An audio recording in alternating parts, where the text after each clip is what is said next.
대표분. 마이크 좀 드리세요. 네, 주간동안 최진열입니다. 혹시 이제 이재명 대표와 TV 토론에서 만나게 된다면 좀 어떤 말을 하고 싶으신지 듣고 싶습니다. 네. 법정에서는 제가 늘, 지금 현재 증인으로만 출석하기 때문에, 제가 말을 하려고 그러면 변호사가 네, 아니요로만 대답하라고 요구를 합니다. 그리고 조금이라도 질문하려고 그러면 저보고 증인은 질문을 할 수가 없습니다라고 이야기합니다. 예, 좀 성대모사가 좀 이상했나요? 네. 아무튼, 예, 목소리가 좀 그러신 분입니다. 그렇게 해가지고 제가 말을 할 수가 없었는데, 제가 TV 토론에 나가면은 할 말이 굉장히 많습니다. 예, 왜냐하면 겪은 일이 10여 년간 한둘이 아니지 않겠습니까? 그거를 제 앞에서 제 눈을 똑바로 보고 어떻게 말하는지 보고 싶습니다. 그리고 이재명 대표가 예전에는, 약속을 지키기 위해서 저도 같이 노력을 했었습니다. 근데 지금은 너무 약속을 빨리빨리 져버리는 것 같습니다. 예, 돌아서면 또 안면 인식 장애가 아니라 기억 인식 장애가 온 게 아닌가 의심스럽게조차 합니다. 그래서 그런 부분들을 국민들한테 사과할 의지가 없는지, 그 다음에 진실로 본인을 범죄인이 아니라고 생각하는지 묻고 싶습니다. 그래서 낱낱이 한번 밝혀볼 생각입니다. 네, 법정에서 정인으로서 미처 하지 못할 말을 이제 방송 기자회견을 통해서 공식 밝히겠다는 의사를 주셨습니다. 자, 다음 분 또 누가? 예, 저 뒤에 계신 분.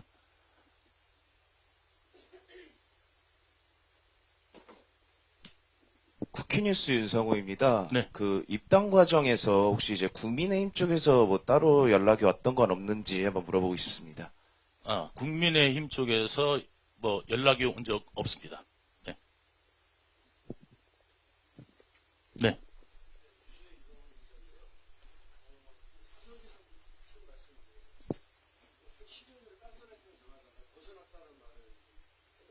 네.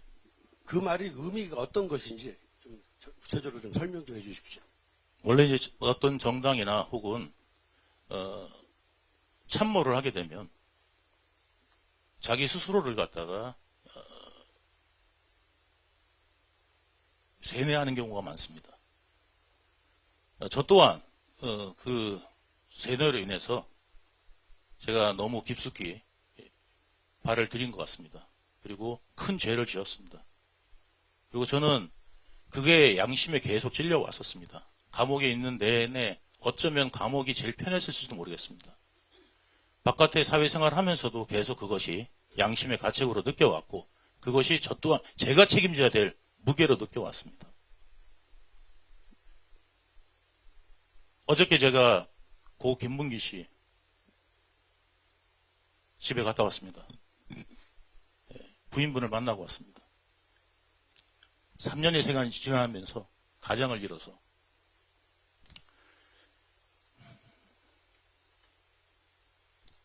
굉장히 경제활동에도 어려움을 느끼고 있었습니다. 네.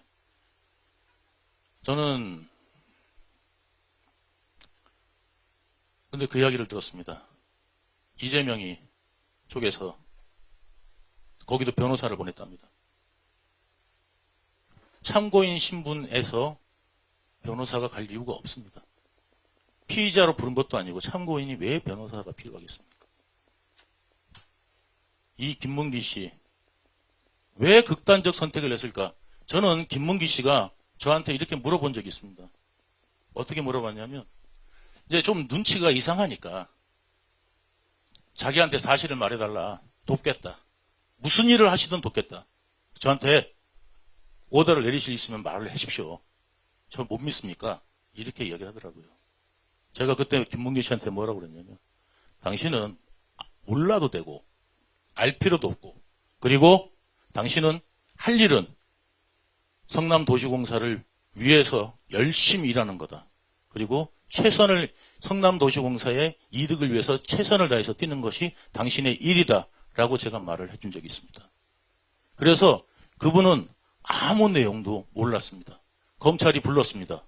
그때 김만배 또는 이재명 쪽의 프레임이 저를 향하고 있었는 걸 저는 까맣게 모르고 있었을 때 그때 검찰이 몰아붙였답니다. 강하게 자백하라고. 유동규 오더 받아서 무슨 일 했냐고. 한 게 없잖아요. 본인은 한 게 없어요. 그러니까 그는 저는 제 일을 했다. 이제 이런 이야기를 한 겁니다. 그러니까 저쪽에서는 변호사가 이랬답니다. 실무자가 제일 크게 다친다고. 당신 큰일 났다고.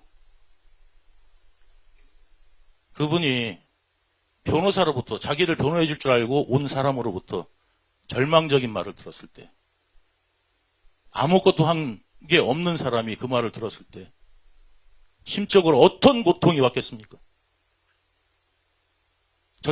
저쪽에 이재명이 볼 때는 가장 입을 안 여는 측근이 김문기로 보였을 겁니다. 그렇게 사지를 몰았어야 되는지. 저는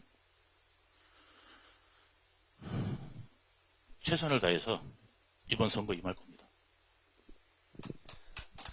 자, 혹시 다음 분 누가 질문하신 분? 예, 여기자분. 예.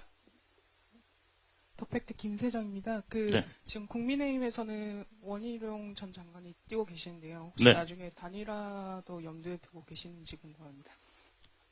네, 정치는 생물이라고 합니다. 어떻게 움직일지는 알 수 없습니다. 근데 그렇지만 저는 제가 1등 할 것입니다. 지금은 단일화를 생각할 때가 아니라 지금은 각자의 길에서 최선을 다해서 계양 주민들을 위해서 내가 포부를 밝히고 그 다음에 계양 주민들을 위해서 무엇을 할지 밝히고 선택을 받는 것이 가장 중요하다고 생각합니다. 자, 예, 다음에 저기. 자, MBN 유승호입니다. 이재명 대표가 이제 인천 계양을 뿐만 아니라 본격적으로 총선 전국 들어가면은 전국 순회를 할 수도 있을 것 같은데, 혹시 그런 자리에서 전국에 이재명 대표에 대한 내용에 대해서 뭐 같이 동행하면서 밝힐 의사도 있으신지 좀. 아니, 그런 생각은 없습니다. 저는 계양에서 최선을 다할 겁니다. 네. 자, 이제 한 두 분 정도만 질문 더 받겠습니다. 자, 질문하실 분? 네, 저 뒤에 계신 분.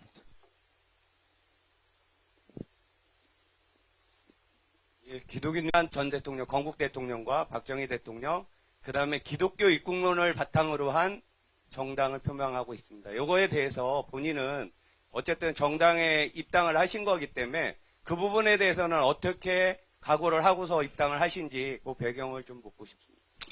네. 우리나라가 지금 도덕적으로 굉장히 국민들한테 실망감을 주고 있고 이 도덕이 뭔지에 대해서도 조차도 지금 헷갈릴 정도로 나라가 놓여 있습니다. 그래서 지금 정치의 화두는 어쩌면 정의가 아닐까 싶습니다.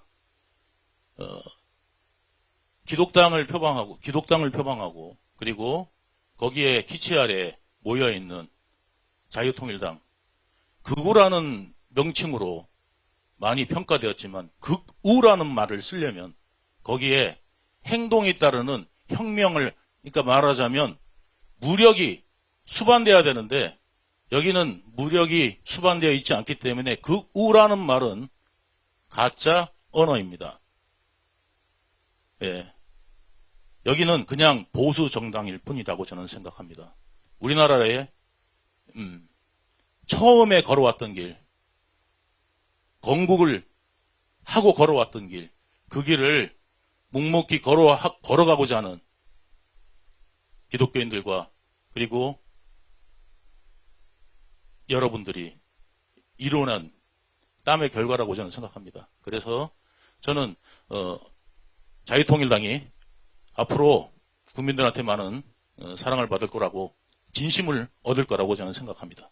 그리고 저 또한 진심은 통한다고 했습니다. 지금은 몇 %인지 모르지만 여기 계신 많은 기자분들이 아마 3자 토론회를 기대하실 겁니다. 그렇듯이 계양 주민 여러분들도 3자 토론이 궁금해서라도 저한테 표를 주실 거라고 저는 생각합니다. 네. 자, 다음 분. 예, 이쪽, 오른쪽, 저쪽에 계신 분.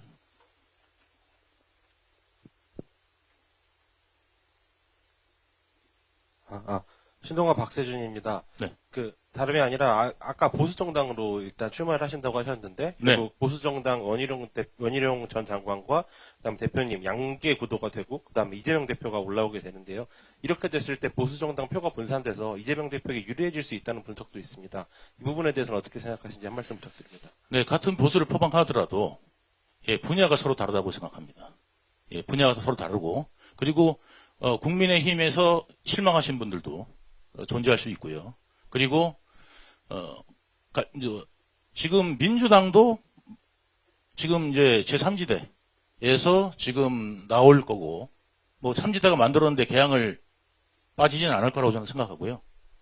정치 구도상 만약에 제3지대를 만들었는데 개항을 빼놓는다면 그럼 민주당 이준대를 자처하는 거 아니겠습니까? 그렇게 되기 때문에 민주당 당대표가 나오는 그곳에 가장 핵심적인 사람을 또 보낼 거라고 저는 생각합니다. 그래서 이미 이제 4자구도 펼쳐질 거고, 거기다가 또 옥중 출마를 또 노리시는 분이 계세요. 그러니까 5자구도. 이렇게 되다 보면 그 3자구도에 대해서 너무 열심히 생각하지 않으셔도, 그 부분은 자동이 깨질 거고, 그리고 각자 열심히 하는 모습을 보고 싶어 하실 겁니다. 정치 역학 구도로만 너무 설명되면 지역이 없어질 거라고 저는 생각되고, 지역을 위해서 있는 공약들이 살아 숨쉬어야 된다고 생각하기 때문에, 저는 제 갈 길을 묵묵히 가겠습니다. 네. 자, 이제 마지막 한 분만 이제 질문을 받고 오늘 질의응답을 끝내도록 하겠습니다. 없습니까? 답변을 너무 잘했어요. 질문할 게 없나 본데요. 이러다가, 예. 저기, 나중에 토론에 안 오시는가 모르겠어요. 네. 네.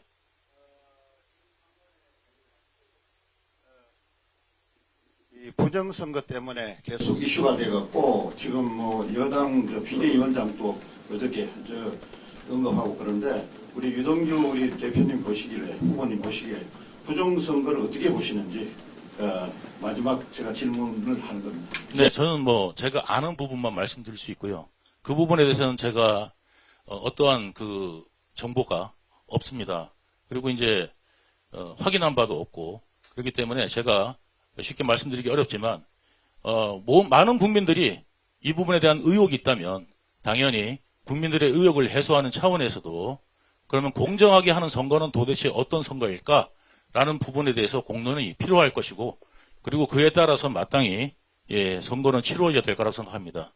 제가 아까도 말씀드렸다시피 정의에 대한 구현 이것이 앞으로의 화두가 될 거라고 말씀드렸는데 그 정의의 민주국가에서 가장 정의의 기본은 선거입니다.